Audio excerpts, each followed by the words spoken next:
Hello বন্ধুরা, এই দেখেন আবার অটোমেটিক চাইনা মডেলের ইনকিউবেটর, যার হিউমিডিটি টেম্পারেচার কোনো কারণে সেট হয়নি, যার জন্য আমার অনেকগুলো ডিম নষ্ট হয়ে গেছে। এই দেখছেন, এইগুলো ডিম সবগুলো নষ্ট হয়ে গেছে।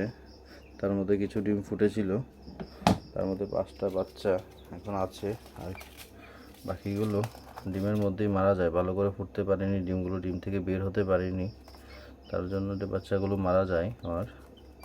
এখন শুধু 5টা বাচ্চা আছে আমার। এই দেখছেন, বাচ্চাগুলো এখন সুস্থই আছে, ভালোই আছে।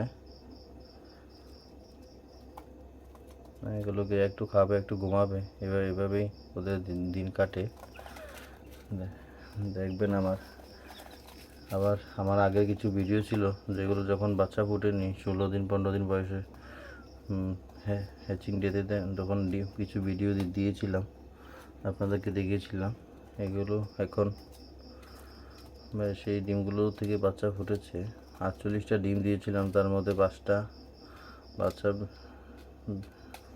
ভালো করে ফুটে বের হয়েছে। এগুলো এখন ব্রুডিং করছি আমরা। এভাবে বাচ্চাগুলো ভালোই আছে। একটা বাচ্চা একদম ছোট হয়েছে, তবে ছোট হলো এই বাচ্চাটাই সবচেয়ে বেশি দৌড়াদৌড়ি ছটফট করে।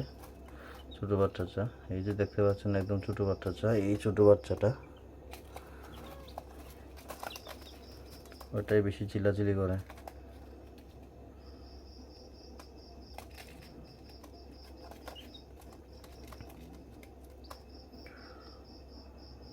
দেখছেন, বাচ্চাগুলো খাচ্ছে এখন।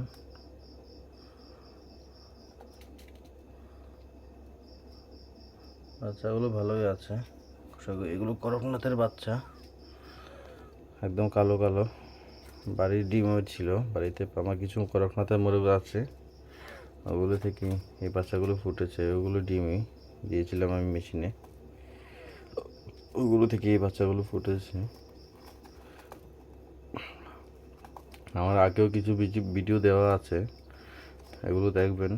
এবং এরপরও আমি এই বাচ্চাগুলোর এবং আবার নতুন ডিম বসাবো মেশিনে, ওগুলো আপডেট দেবো আপনাদেরকে।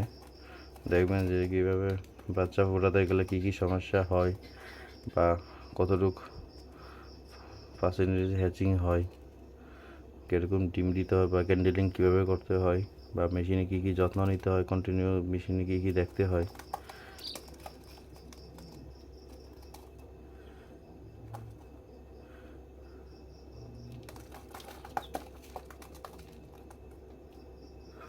এই দেখছেন, বাচ্চাগুলো ছটফট করছে, দৌড়াদৌড়ি করছে, খেলছে।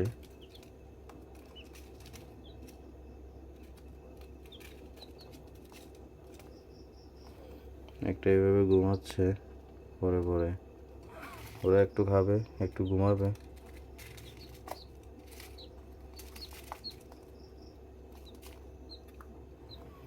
এই বাচ্চাগুলো 5টাই বেঁচে আছে, সবগুলো বেঁচে থাকলে আমার এটাতে হয়তো জায়গা হতো না। ঠিক আছে, আমার ভিডিওগুলো আপনারা দেখবেন। নেক্সটে আমি আবার আপডেট দেবো বাচ্চাগুলোর কী অবস্থা হয়েছে, বা কতগুলো বাচ্চা আছে, 5টা থেকে কতগুলো বাচ্চা থাকে। থ্যাংক ইউ বন্ধুরা, আমার এই ভিডিওটা দেখার জন্য ধন্যবাদ আপনাদেরকে।